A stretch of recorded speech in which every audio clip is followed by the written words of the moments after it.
What's up, ladies and gentlemen? My name is Scyushi, and we are back here for some more Genshin Impact. Today, we're going to be talking about the new 5-star character banner rerun. Well, it's not a new banner, but basically, it's going to end up being the latest banner. I should say that, right? But it's going to end up being a Klee rerun banner, which is going to end up having increased drop rates for Fischl, Sucrose, and Barbara. Today, I'm going to kind of tell you guys whether or not the character is something that is worth rolling for.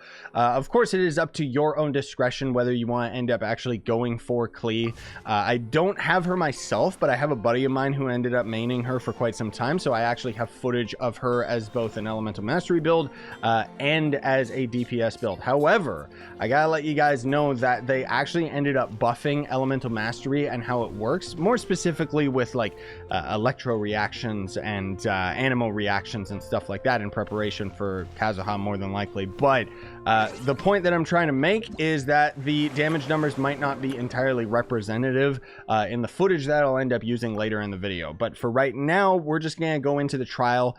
For myself personally, Catalyst users are not my favorite just because the way that they work, I don't know, I find most of them to be very sticky. Right? Like you'll end up using a shot and then you kind of got to wait for the animation to finish before you can do another shot. It's not as bad as I'm making it out to be, but it's just not super duper fluent with a lot of the Catalyst users. Klee, on the other hand, is very, very fluent. Like her animations are very smooth. Anyways, Klee specializes in bringing unlimited enjoyment and explosions, be it thrown bombs or mines left in the wake of her elemental skill, jumpy, dumpy, whatever. She can blow up the toughest obstacles, blah, blah, blah, blah, blah. So the big thing about this character that I would argue is the funnest point is she ragdolls enemies like crazy because she's just going to knock them all around left and right. So we're going to end up using our elemental skill, which is just going to end up being a little bumpy exploding monster thing. Kind of goes in a direction, and as you can see, we are actually slowly building up 2 of them, and then there's just going to end up being her basic attack where she's just throwing down little bombs and stuff like that. But most of all, you're going to be using her charged attack whenever you have the opportunity to do so, and then her ultimate ability is just going to end up doing even more crazy damage, right? But there is also going to end up being a new Catalyst book that you'll be able to get out of the current event that's going on. And that one's actually pretty darn good if you don't already have a good Catalyst for Klee. Because what it's going to do is it's going to make it so that when you use your basic attack, it's going to charge or power up your charged attack, and then when you use a charge attack, it's going to end up powering up your basic attack. We can't actually get that book yet, but the point is that it is coming with the event. So either way, you already saw I didn't even need to swap to Noelle, which was the other complementary character in there, just because Gober, like, she's really, really strong. She can make some of the biggest enemies in the game ragdoll, which is what I would argue the funnest thing is about her. But like I said, the reason I don't have her is just because between me and my friends, we all kind of just pick certain characters that the others don't have, and you know, we kind of end up just getting our footage. I end up getting my footage from them when it's a character that I don't have, and so on and so forth. Anyways, we'll also try out the side characters as well, just because I want to kind of give you guys a quick little example of them. But ultimately, should you guys end up rolling for Klee, it's entirely up to you, but she is a very, very powerful Catalyst user, and I would argue that she's also going to end up working out very, very well with Kazuha. So Kazuha is going to end up being the next banner, and if you spend money on the game, it means that you could probably get both characters if you really, really wanted to. But a lot of you free-to-play players are probably just going to end up waiting for Kazuha.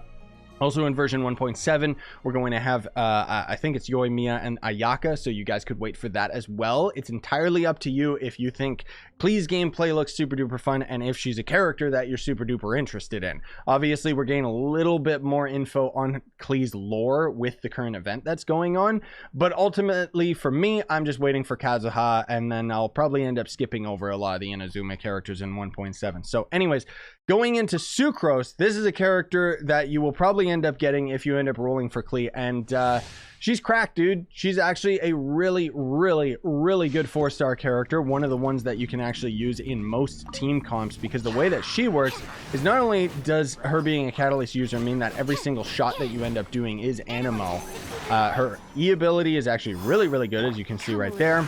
Let me just tag all these enemies real quick before we end up triggering animo, which means that we're going to end up triggering swirl on all these enemies, and more specifically, like I mentioned earlier, there has been a buff to the animal reaction as well as just electro in general, and so that's why Sucrose is actually just going to end up being even stronger.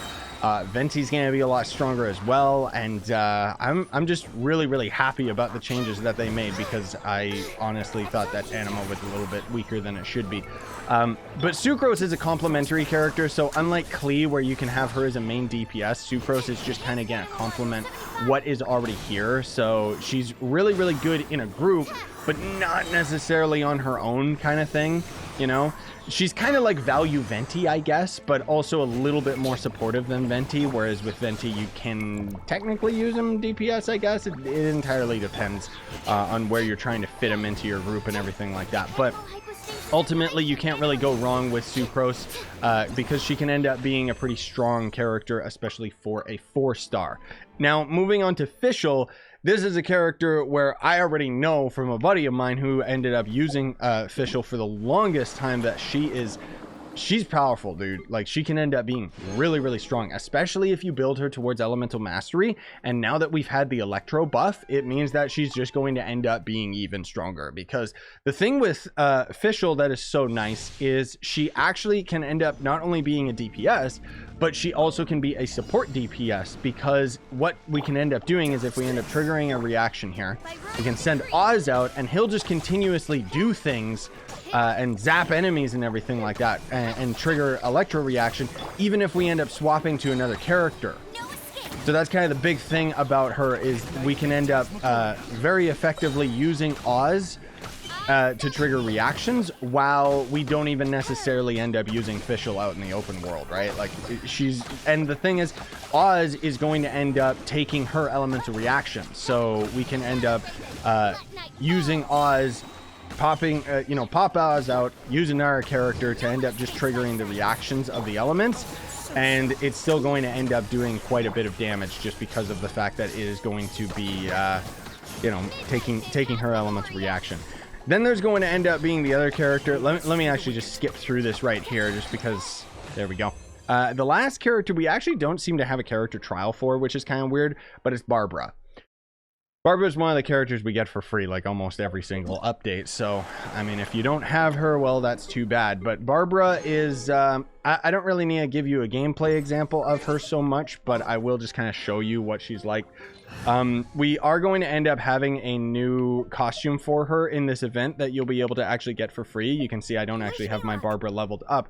However, Barbara can end up being a really good healer. There's one detriment that kind of sucks about her that everyone, memes, is don't froze me, because basically all of her heals are going to end up being hydro, which means that you can tag yourself with hydro by doing, your E ability or just tagging enemies and stuff. The point is, you'll end up getting the wet status, which means that if there's an ice enemy nearby or something, you can end up freezing yourself, which kind of sucks. But she'll end up having an ult that'll end up healing everybody. All of her attacks are going to heal. The E ability, as you saw right there, just goes around your character and periodically heals you while you're out in the field. The other thing too about Barbara is if you end up getting some of her later constellations, I think it's her C6 actually, when Barbara is in the party but not on the field, and one of your own party members ends up falling, it'll automatically revive that character at 100% HP. It can only trigger every 15 minutes, but that is single-handedly a really good buff if you end up actually getting to that constellation. Obviously it's a 4-star, so it's a little easier to end up doing, but the point is that that's a really good one.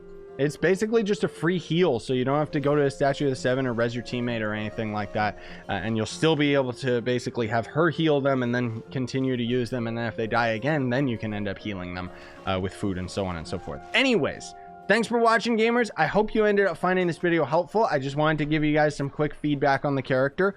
Most of all, though, I'm waiting for Kazuha. When he ends up coming out, I've got a lot of videos planned, so you guys can subscribe if you haven't already, if you're interested in seeing him, because I'm definitely going to do my best to end up getting Kazuha to C6, and I'm going to attempt using an Elemental Mastery build to see if we've, actually got enough of an increase with the swirl reaction. But if that doesn't work, I do have a DPS build specifically set up for him. Like, I am so overly prepared for Kazuha, you have no idea. But it's going to end up being a week before we can fight the Megu Kenki in the new area, which kind of sucks. and that's, you know, tied to his ascension materials. But anyways, we'll save that for a separate video. Thanks for watching, gamers. Smash like, sub for more, buy the merch you want, support the channel, and have a great day.